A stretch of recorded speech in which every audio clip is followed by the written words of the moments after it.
you are here in this particular moment because of all the choices we made.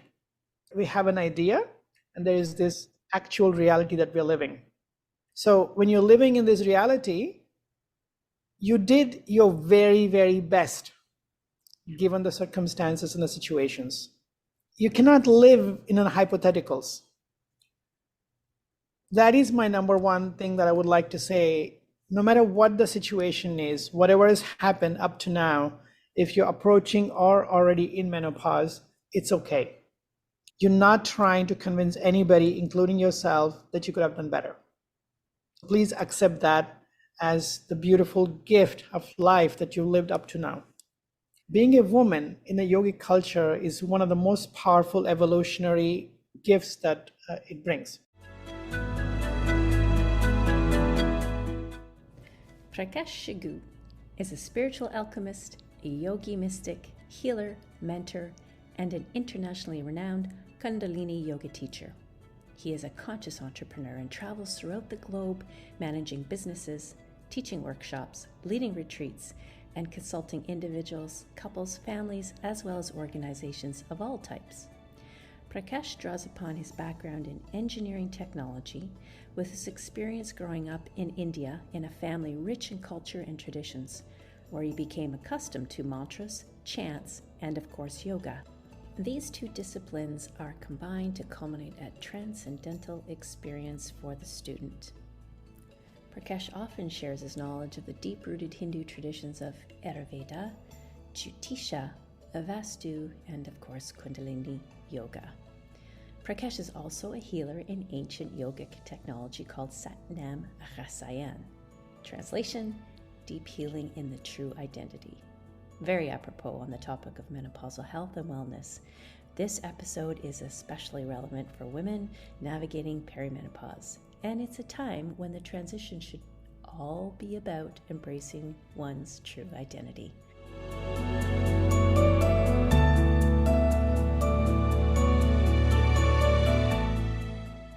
I don't even know where to begin. I'm just sitting here talking to a mystic and a mentor and a healer. I feel like I'm in the presence of a greater power of the universe. Oh, you're very kind. Thank you. Your message to the women in the menopausal transition, understanding the hormones and finding balance is so key, particularly when we're living in a time where we're cracking open the conversation around menopause. And we're starting to see so much more spiritual alignment and spiritual awakening. There's so much more interest in it now. And I clearly have seen the alignment for such a long time through my own personal journey, learning yoga, teaching yoga, learning a little bit about Ayurveda. Yoga has a sister science. It's called Ayurveda.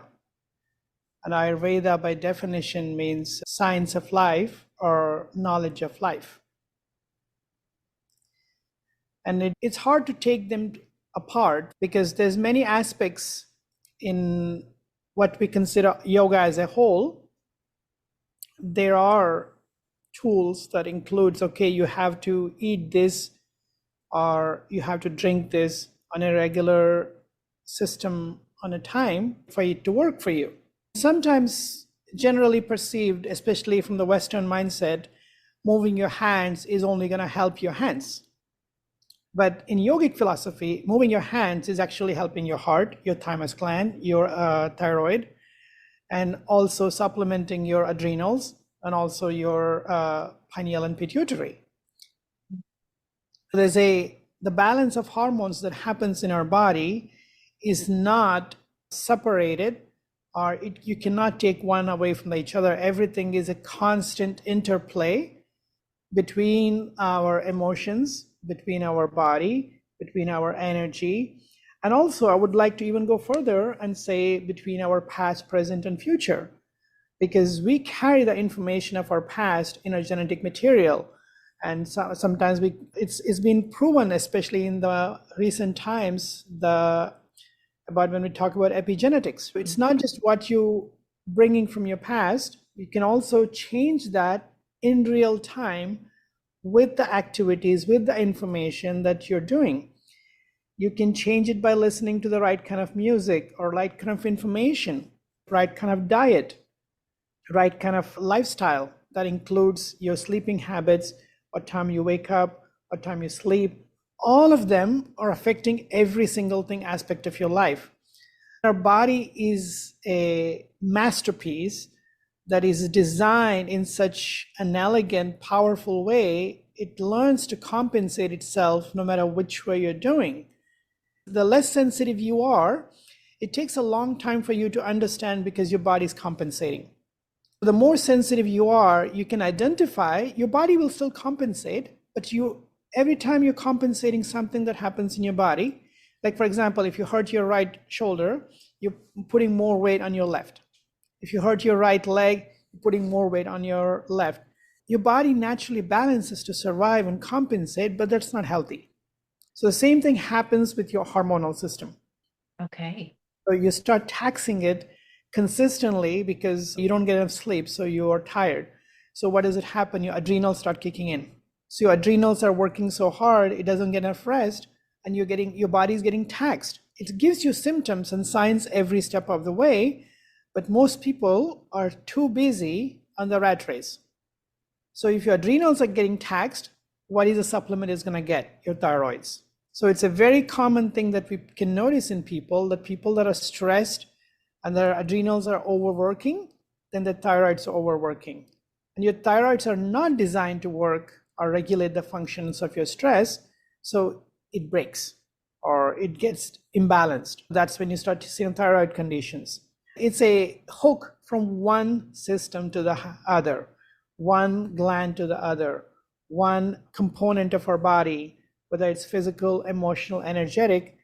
And we try to say it's only emotional thing, but everything emotional is a biochemical compound.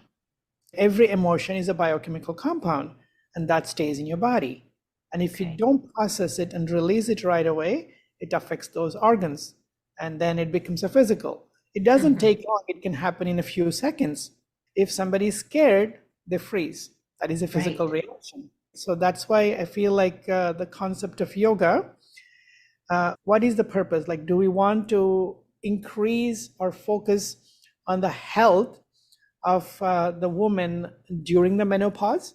Or do you want to extend or push the menopause even further? Or you want to do the menopause as gracefully as possible because it's inevitable? So how do you manage that?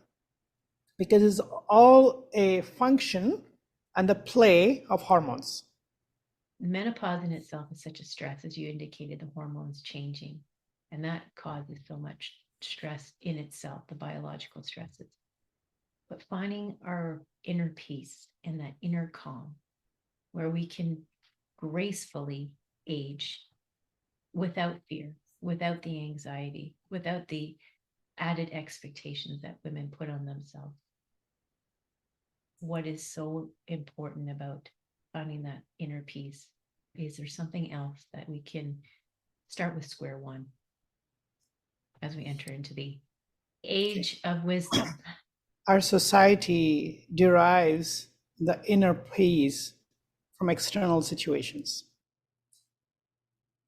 It's easy to say that, yes, you have to be independent and you have to draw your inner peace from everything and all that stuff. That is not practical advice. And that is why it becomes difficult when people say, oh, no matter what happens, you need to find your inner peace within yourself. Yes, it's an idealistic scenario, but that also takes a huge amount of presence and strength and practice to get there. So when people get advices like that, oh, in a relationship, you should be in control of your emotions, it's not practical and it doesn't help anyone. It becomes such a cliched statement that people say. So we need to understand where we are. We live in a society, most people live in families, small, big, and when we're talking menopause, probably most people have a child or a few children, and some of them even may have grandchildren, depending upon when they're a family. There may be cases where there are women that haven't had the opportunity to have a child and that are approaching or just have already come to the place of a menopause. So that is a hard reality for them, that they may not have a child in this lifetime. I mean, there's always procedures and stuff. So let's try to focus on the more larger scope of the scenarios. Okay. For most people, they have, let's say they have a family of some sort. See, our society has portrayed women, and including women included, as able to bear a child is one of the most important aspects of a woman. And yes, woman is the portal, divine portal that connects the infinite and the finite, right? The only way the life is birthed is through a woman. So it's a beautiful gift. But at the same time, when women put the emphasis on that as the only thing, the minute they feel that's coming to an end, the possibility of having another child, that feels like they're losing a huge part of themselves. Yes. Right? And Beautifully explained. that doesn't have to be the case, right? Mm-hmm. So once you understand whether you've had a child or you haven't had a child, this is the phase you're coming into your life. Okay. And again, this seems like a little broader stroke, but I think it helps people understand. So oftentimes we're trying to define our life based on where we are at the moment, and that takes an incredible amount of pressure on your present moment. But no, it's not. You are here in this particular moment because of all the choices we made. And if that meant people chose career, if that meant they only could have one child, and if that meant they wanted to have more child and they couldn't because they couldn't find the right partner or the right stability, all of them are okay, because there is this concept where we have an idea and there is this actual reality that we're living.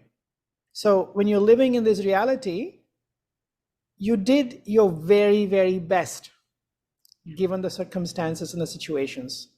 You cannot live in a hypotheticals. That is my number one thing that I would like to say. No matter what the situation is, whatever has happened up to now, if you're approaching or already in menopause, it's okay. You're not trying to convince anybody, including yourself, that you could have done better. So please accept that as the beautiful gift of life that you lived up to now. Being a woman in the yogic culture is one of the most powerful evolutionary gifts that it brings. There cannot be peace without acceptance. Absolutely. Right? Yes. The minute you accept that you have done all these things in your life and made the best choices given the circumstances, will actually help to make inner peace more quickly. Mm-hmm. So is that what they mean when Ayurveda refers to the menopausal years and beyond as the age of wisdom? It's just having that wisdom that who we are presently is it's a manifestation of our own reality, and that's the acceptance piece. We try to focus on manifestation as something like it's a technique or something, you focus on something, it happens, and all of these things. But if you look at it, whether from a scientific perspective or from a spiritual perspective, right? So the only way manifestation happens when there's resonance. Vibration. Yes. So when you match the vibration or the frequency of the same thing, that's only when manifestation happens. Until that resonance of vibration is there, the manifestation cannot and will not happen. If you want to look at a broader reality, the manifestation is not like something is happening for you. Everything exists at all given points of time. Right. You just have to resonate with it, and then it comes into your life.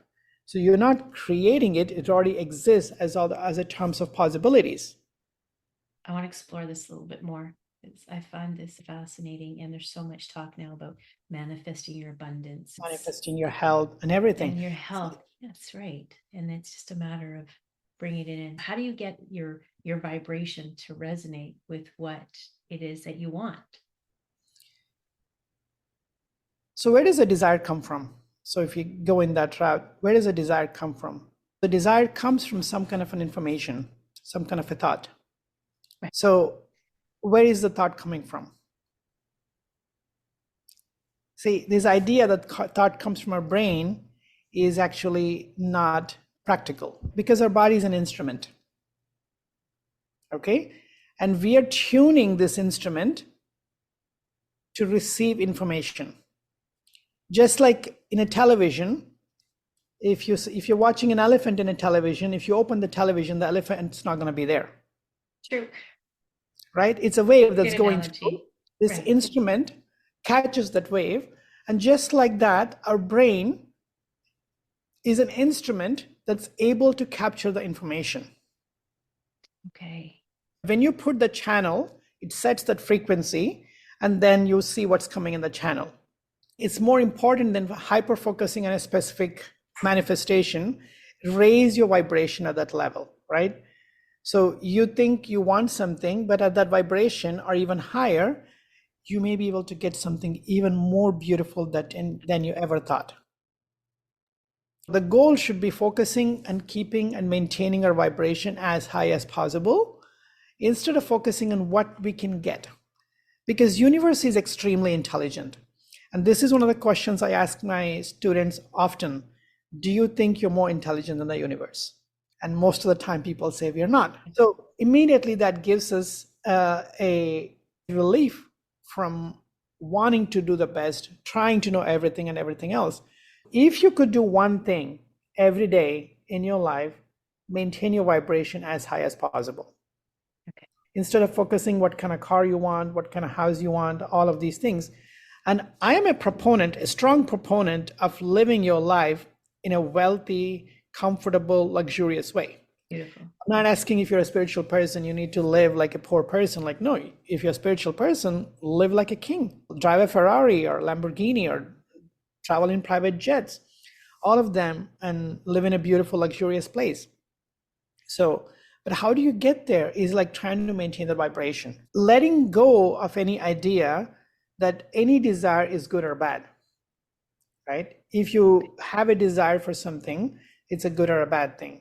And we can take the conversation about any aspect. If somebody wants to have a relationship with a partner because they have more money, that's okay. There's nothing wrong with it, right? Why should that be a bad thing? Only thing is be transparent and honest about it. There's no need for anybody to say, oh, I want to be with a beautiful woman. That's not bad. I want to be with a rich man. It's not bad. I want to be with a specific age or a specific hair color or eye color, all of them. It's not bad. I want to live in a specific lifestyle. No, it's all of them are okay. Mm-hmm. These desires come as a resonance of what we want to experience. So it's like an experience of what we want to have. And this is the same thing in relationships, or same thing in our own healing journey. How does it feel? Many times we understand intellectually or read and have an intellectual awareness, but the experiential awareness is significantly different. Once you have the experiential awareness, your understanding is significantly more and deeper and profound. Beautiful. It's like when you go on that perfect holiday that you've been envisioning and you've got pictures in your mind of what's going to be like on the beach or by the beautiful seashore. Mm-hmm. I know in my experience, I've been blessed to be some beautiful places around the world. But my memory of that place after the vacation, I will forget that I may have gone on a donkey ride on the side of a trail on a mountainside. I'll remember, I won't remember details that my daughter will remember. But what I do remember is how I felt in the moment when I was, say, sitting on the beach and when I had some time to myself to meditate, or when I was watching the sunrise and I was doing yoga on my mat. It's that I remember most because it was the most profound experience in the moment. But if I were to close my eyes, I could have that same experience in the middle of a Canadian winter in a blizzard, and it wouldn't matter. But we put this so much expectation on the place has to be just right. When I go inward, I can have that same lived experience, and all the external factors don't matter. It's very interesting you say that. I was just listening to one of the lectures from this very profound teacher called Nisargadatta Maharaj. He grew up around the slums of Mumbai. He was meditating, he got his enlightenment and everything else. Then he decided, okay, he should go to Himalayas and start meditating there because he was a enlightened being. He shouldn't be in the slums of Mumbai. But then he started walking towards it, and then he realized, wait a second, if I'm able to experience the same thing, why should I go there? I should stay where I am and create the space where I am. So he ended up staying in the slums of Mumbai instead of going to this beautiful Himalayas where he could have this sacred place to meditate. So it's very much what you're saying. It's like we can create where we are with the powers that we have already, and we can evolve in that space. And is a perfect segue to that menopause experience. We have the social construct that says it's such a horrible time in a woman's life, or the negative connotations that are attached to menopause, the change, you're going crazy. It's the end of your fertile years, as you were alluding to earlier. But what you've just shared with us is that it begins with a mindset that I'm going to enter into this new phase of my life. And I might not be the same person who I was coming out of it, but that's okay. The experience of that journey is all up to me. It's all up to the woman and how she wants that experience to be. The struggle is probably more of our thoughts. I mean, these are real lived experiences, what we feel physically, yes. But it's how we are with those physical changes and those physical symptoms that help us decide or will make and break our experience. It's the mind, mindset. And with that mindset, you add and bring the right tools and right people, right system, and right community. Humans are social beings, and especially women, they need that community support. It's a biological necessity for women to have the support of the woman network. Once you understand it's a biological and hormonal change, how do you navigate that? Because we know it's going to happen. Most people experience this, the flip side of it, in the puberty, when all these hormones are coming up into the same situation that people don't know what's going on. And we talk about the adolescence and the puberty, age of puberty is very difficult for young people because of the same situation. It's these emotions are giving rise, the hormones are giving rise to these emotions, and these emotions are being triggered and they don't know where to put it, what to place it. And they have this infinite amount of questions with no place to find the answers. And the same thing is happening again. So, and this transition, how can you manage any kind of transitions? And how can you manage any kind of change and fluctuations in the hormones?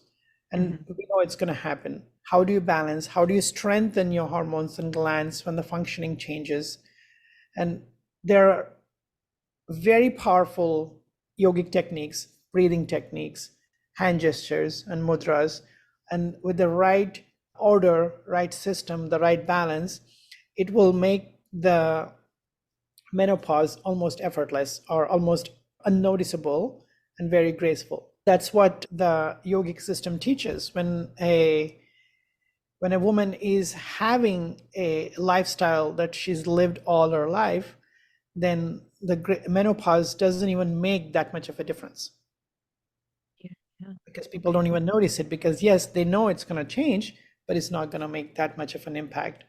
And of course, the common thing we talk about, the symptoms, correct me if I'm wrong, being a man, I may not be aware of these things.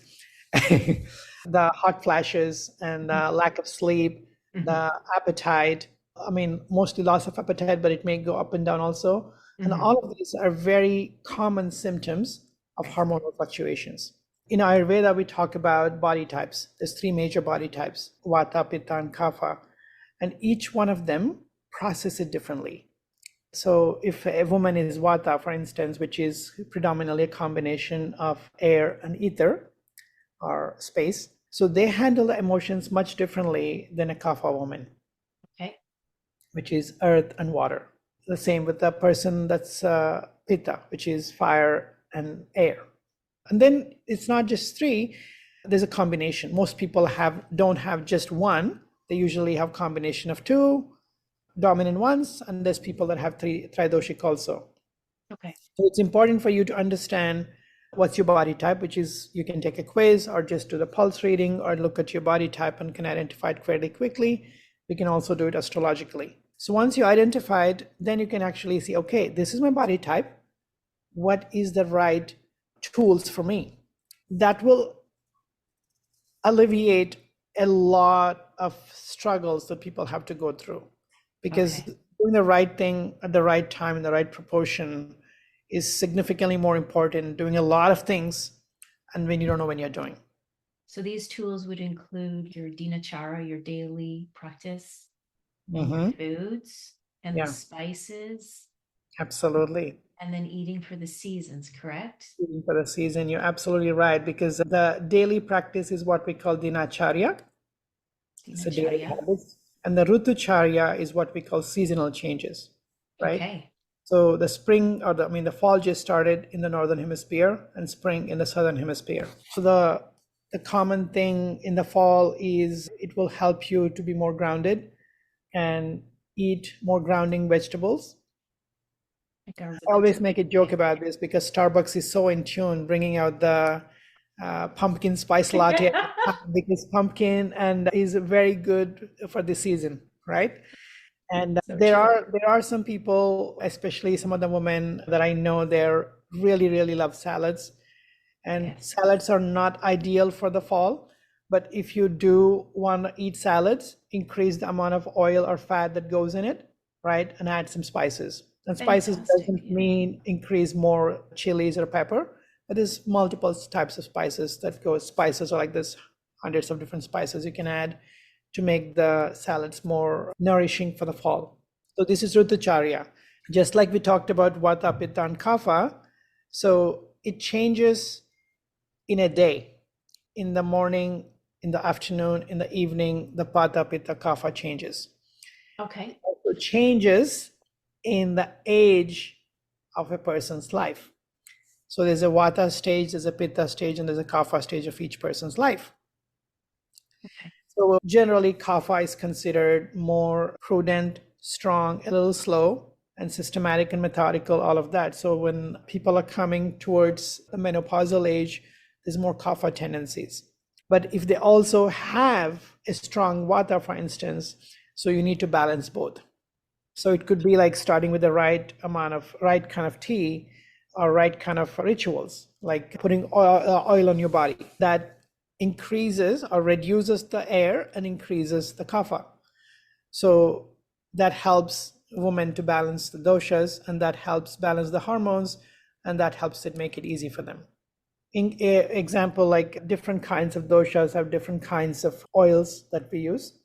Okay.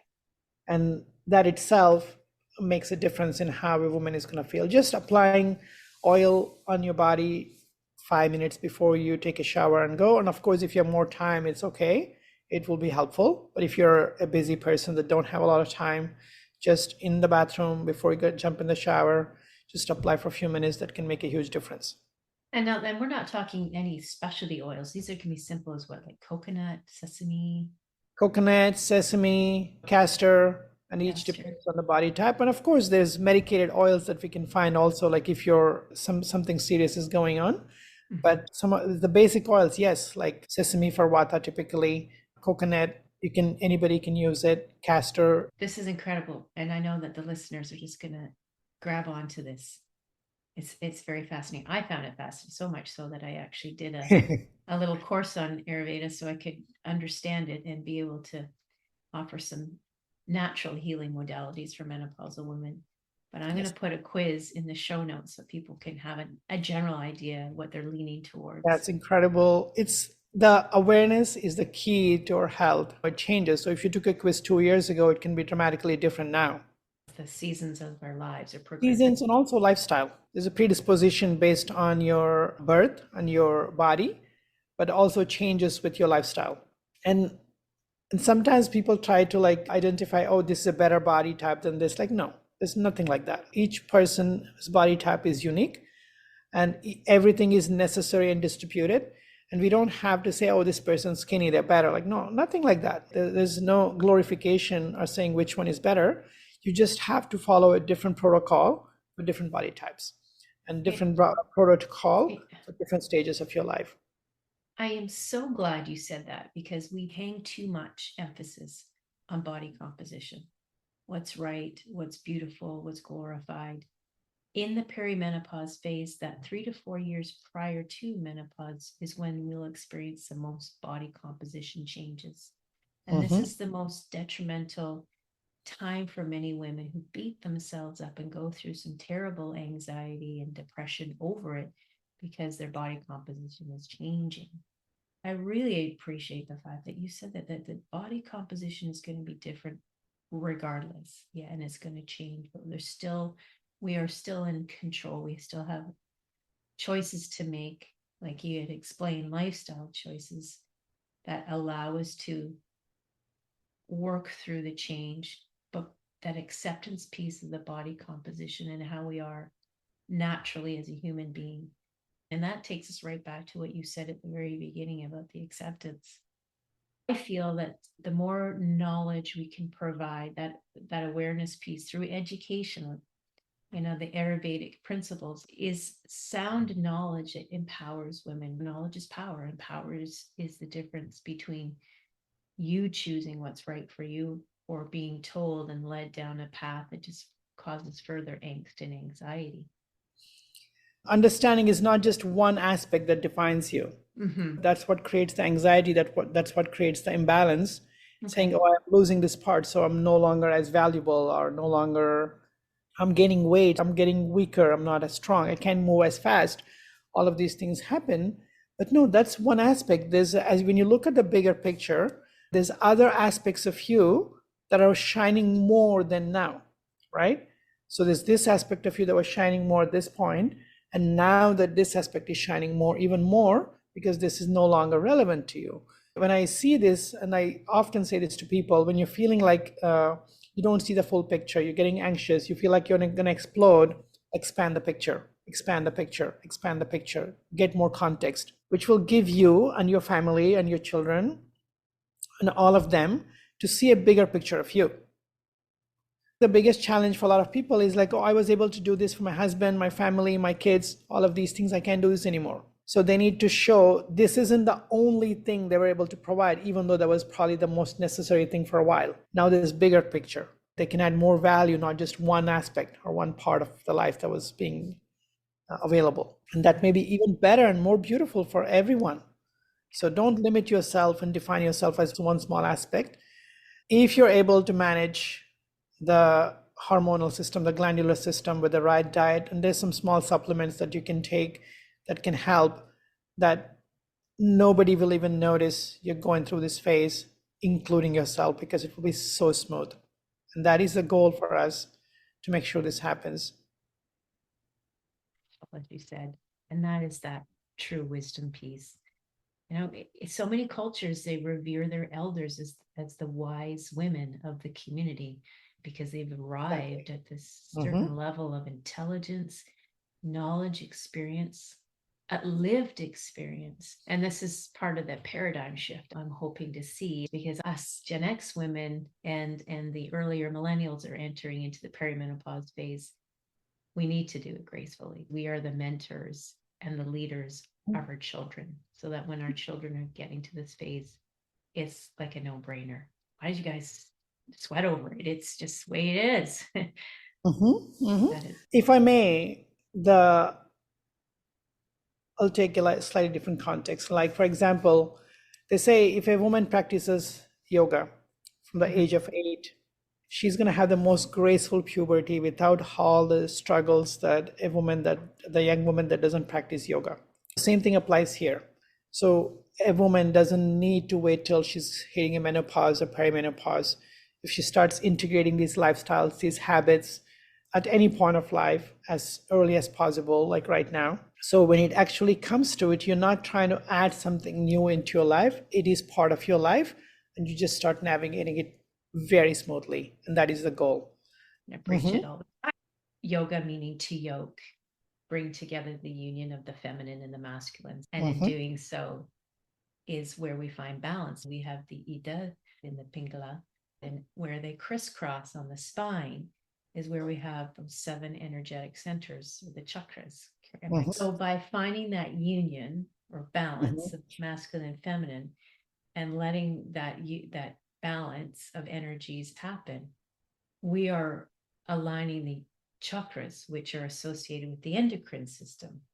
So the 7 chakras are what we call 7 Maha chakras, or 7 great chakras. Okay. So there's about 114 chakras. Right. And these energy centers are not just a metaphysical or spiritual concepts. So the energy that comes is an intersection from a multi-dimensional space. So if you bring it down to, like, let's say, a 2-dimensional figure to understand this better, let's look at as a roundabout.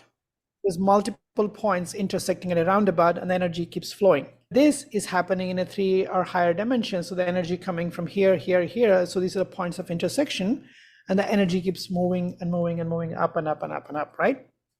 So these are the chakras, the energy centers, and surrounding these energy centers, there are organs, there are glandular systems, and any imbalance in these chakras, in these areas, are usually triggered by an imbalance in those organs, or vice versa.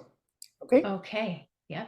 So if there's a block in the chakra, for example, because of the emotion, right, and that affects those organs. And if your lifestyle, for whatever reason, is affecting those organs, then in turn those affects those chakras. So we have Ida and Pingala, we call it nadis. There's 3 main nadis: Ida, Pingala, and Sushmana. Sushmana is a central channel. And we can look at it. If you look at the logo or signs of most of the medical societies, it has a staff with 2 ends going around.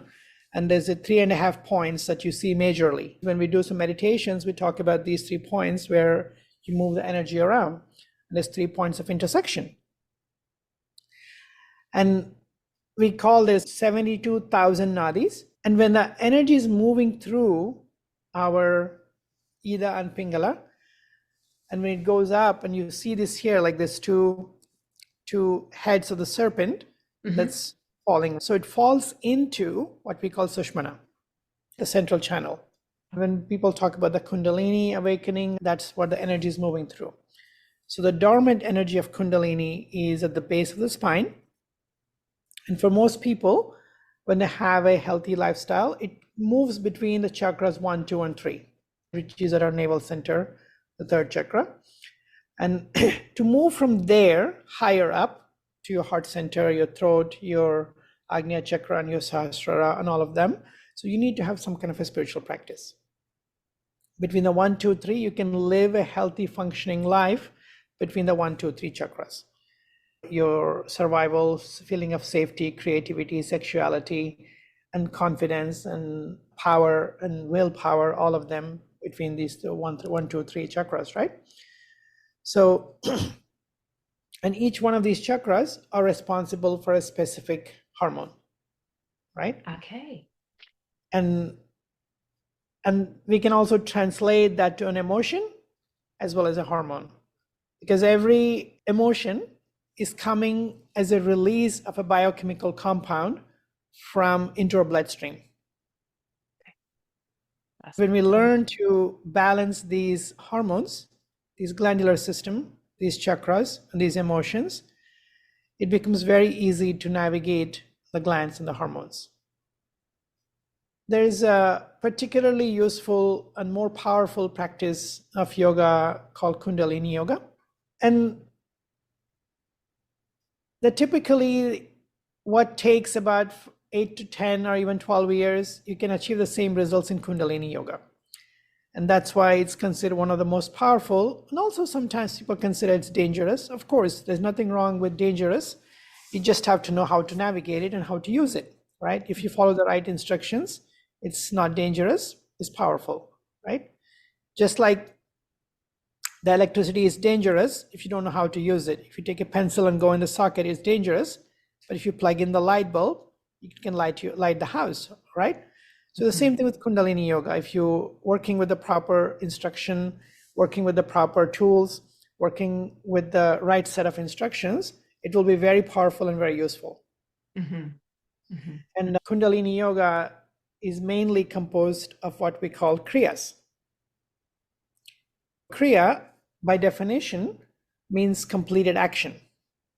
Okay. So what is a Kriya? So it incorporates postures or asanas, Right. breath work or pranayam, chanting or mantras, eye focus or drishti, hand gestures or mudras, body locks. All of them, or some of them, combined in a specific sequence for the right amounts of time in the right order that will give a very precise result. So Kundalini Yoga is a very precise technology. It gives the repeatable results with a consistent practice. So no matter who does it, the results are going to be the same.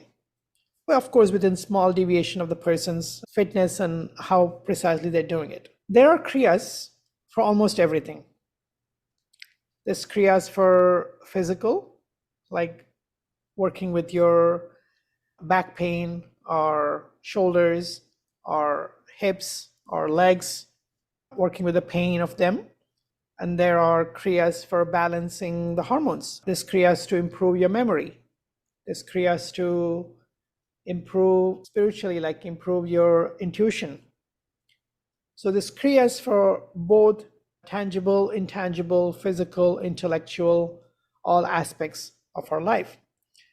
And we can choose a particular kriya and work on them to help strengthen that part of our life or heal that part of our life. There's even kriyas for relationship, manifesting wealth. These kriyas are manipulating and managing your vibration. So basically, everything we do, every activity in our life is adjusting our vibration. Okay. And we have a tendency or a baseline, but every day you keep raising the vibration, you're changing the baseline. That's what we want. We don't want to reach a spike and say, oh, I achieved this one day. No, that should be our baseline. That should be our consistency. Or as a matter of fact, that should be our bottom line. You should never go below that line. I often give example with money in this case, right? Because it's easy to understand numbers. So let's say if you make $1 million and you're happy, and then you spend, you go back, and then you feel like, okay, you're stressed about it. But then you get to a point where you make 1.5 million, and then 500,000 go up and down, your baseline becomes 1 million. And then you go even higher. Let's say you go to like 2.5 million, and your baseline is, your bottom line is 1 million. You should never go below 1 million. Okay. Right? So the same thing for emotions, same thing for glandular system, same thing for your stress levels. You raise your vibration high enough, so even when you're feeling the lowest, your low is still higher than high of what it used to be. Am I making sense? Absolutely. So I'm going to put in context for the menopausal woman. She should never enter into menopause and let her emotional well-being, her physical, her mental well-being, maybe even her status drop just because she's entered this new season of her life. Exactly. She's established a strong baseline, and it could be anywhere on the ladder. Yeah. High up if she's been somebody who's, physically fit and minding her disposition, her nutrition, maybe meditation and spiritual well-being is well established. But no matter where we are entering menopause, we should never diminish, give up, quit on what we've already established as our baseline. Absolutely not. Absolutely not. There's no reason to. And providing other aspects, like I said, one of them is family and community. Right. It's not an easy conversation for most people to have because they don't have a context. So expand the picture. I am not just this, I am all of this. It brings more people, more awareness of the person's inherent value and gifts. Awesome. So I'm going to summarize what you kind of said, because I've been experiencing this in my household as I progress through the perimenopause phases, and I can identify them. I'm lucky because I've had the background and the training now as a doula. But there are moments still that I get caught up in what I'm feeling physically or emotionally. And then I don't see how it's impacting my family. So when they want to come to me with conversation and they're feeling this, like, we know you're in this new phase, Mom. There's an immediate knee-jerk reaction for me to recoil and say, wait a second, I deserve the space to go through this because I've been there to help you through, your puberty, or I've been there to help you through your change of Your life. diaper. Or your diaper, yes. Or retiring from your job. Yeah.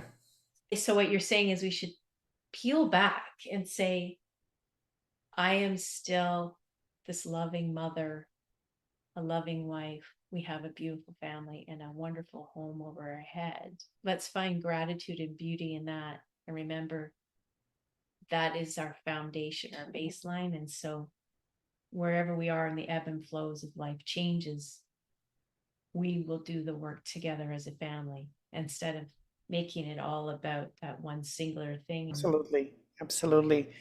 All the contributions, like you said, all the travels that you've done together, all the experiences you've shared together, and all the lessons you've learned together, all the healings that have happened together, all of them are part of you. You cannot just identify on one small aspect during a transition and say that's what's impacting.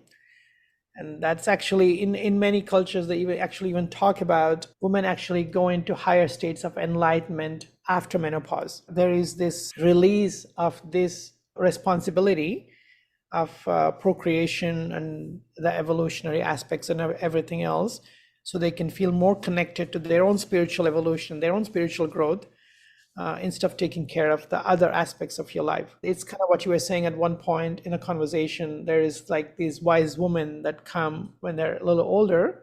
It's coming because they're no longer factored in the equation of procreation. They've released that responsibility, that obligation to younger generations. So they're mainly focused on providers of the wisdom and holding space intellectually and emotionally, and perhaps even culturally in many cases. You be containers of many things: emotion, intelligence, culture, all of them becomes very valuable. And that's why we always love going to our grandmas to have their food, listen to the stories. Instead of saying we are losing something, it's also you're gaining something very powerful and very beautiful. That's so true. It's an evolution, it's a transformation. We're not the vessels that give birth to life, we're become these vessels that give birth to stability, wisdom, knowledge. And in that, there's just as much nurturing as bringing a child into the world. Yep. Getting back to the Kundalini yoga, important message that you had shared was it's not a practice just you want to do on your own. You want to be led by somebody who's experienced with this. It would be ideal because Kundalini yoga is powerful. There's plenty of content everywhere these days. But if you find a teacher online or in person, it may be very useful to work with them. See, many times we don't need to focus on one thing. You start building everything and everything starts balancing itself out. And for me, start creating and building things, especially your vibration, before you actually have to work on something. There's some beautiful teachers around the world, no matter where people are.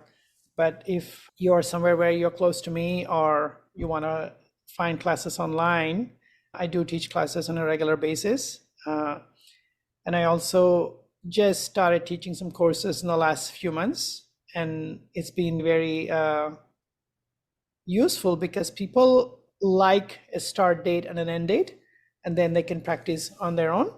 But there's daily classes that doesn't end. It would be very powerful and healing for people to at least experience it. And if you can give yourself 10 to 11 weeks, and you will notice a huge difference. Please tell me you're going to build a course on the Ayurvedic lifestyle principles and the doshas. With Ayurveda, definitely chakras is one of my favorite conversations, because when we talk about chakras, like for instance, we talk about chakra here in the Agnya chakra, but there's chakras here, like 7 more chakras right here. But depending upon which point you activate or touch, it has a very specific function. Those are what's considered the minor chakras. Those are minor chakras, exactly, right? And there's 84 points inside your throat, inside your upper palate, right? So when we chant mantras, that's what getting pushed. Wow. Right? I did not know that. Yeah. And there's chakras here. There's 7 chakras right in your heart center, like 1, 2, 3, 4, 5, 6, 7, right? And there's chakras in your side, not just like on along the spine. There's chakras right close to your kidneys area. There's chakras in different parts of our body. And these also work as points that we can trigger to activate the energy. One of my courses recently, a specific thing that happens for somebody on their tongue, there's a chakra called Thalana chakra in your mouth, and that stimulates a specific part of their life. I don't want to disclose too much private information here, but each of these chakras are very, very specific. For this person, when I gave particular information about these chakras, it was very necessary and changed how they manage their daily life.